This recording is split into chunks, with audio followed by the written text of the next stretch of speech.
Hey, so I'm going to explain to you the importance of and how the naming convention Smarter Tech users works.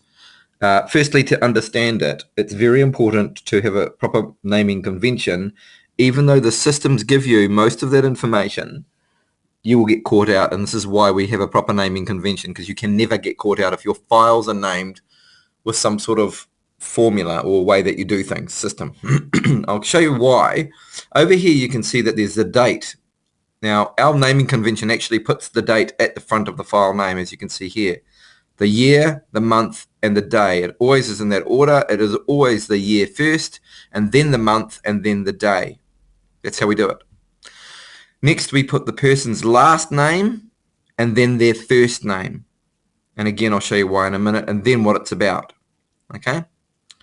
So that's typically how we will do things. If there's no name, then it's just you can call it what you want to call it. But firstly and foremostly, the year, the month, and then the day. Now, the reason that's important is because although the month is recorded over here,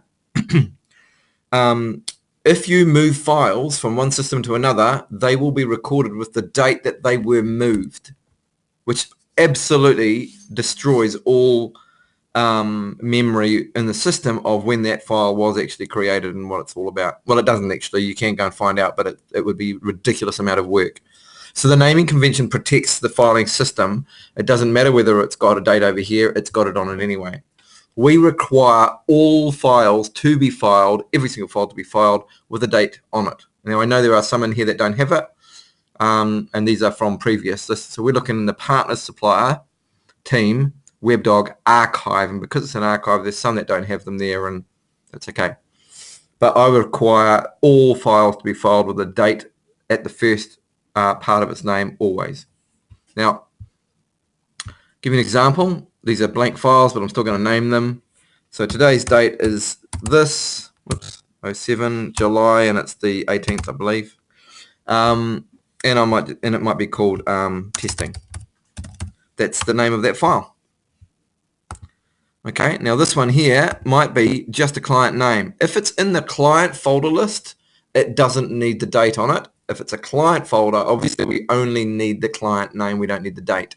The files inside the client folder will have dates on them, but not the client one itself. So this one might be 160725, and it might be Smith Tony. Okay, and that's how we name our files. When you go into the system, you'll see here we've got, seriously,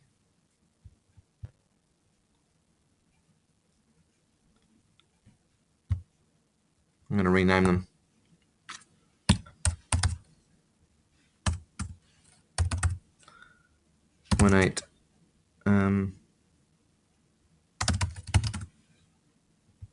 And this one here is going to be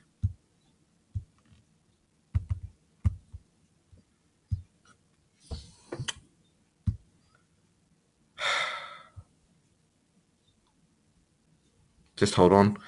The internet's extremely slow today and it's quite frustrating. 160725 Smith Tony. Okay, so that's been renamed. Now we've got them in this date order. If I go and search by file or by the system up here, click on the name, it'll put them in order of their name, and I'll always get the latest ones at the top. Now it does put PDFs first and docs next, etc., etc. So if I go like this, it's going to rearrange them, and I go like this, it's going to rearrange them. Okay, so now we've got the top ones. Actually, let's do it the other way around. Top one is the PDFs, and then it goes down by date order, okay, in the system filing. So that's how that works, and that's how we expect the files to be filed. Cool, and we'll talk about some more a bit later as well.